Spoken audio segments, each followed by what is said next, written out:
இன்று வராததற்கு காரணம் என்ன? ஏன் தாமதம்?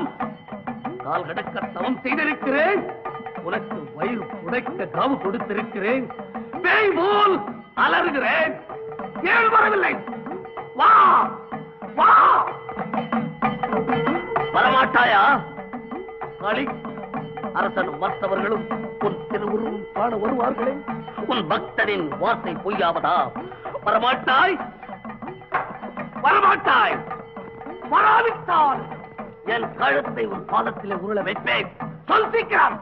மனிதனே, வரப்பிரசாதம் பெற்று வந்த நீ தீய சக்தியை வளர்க்க அதை பயன்படுத்தி பாழானாய். 12 ஆண்டு காலம் உன் பக்திக்கு அடிமையாகி நான் உனது சொற்படி நடந்து வந்தேன். இன்றோடு எல்லாம் முடிந்தது.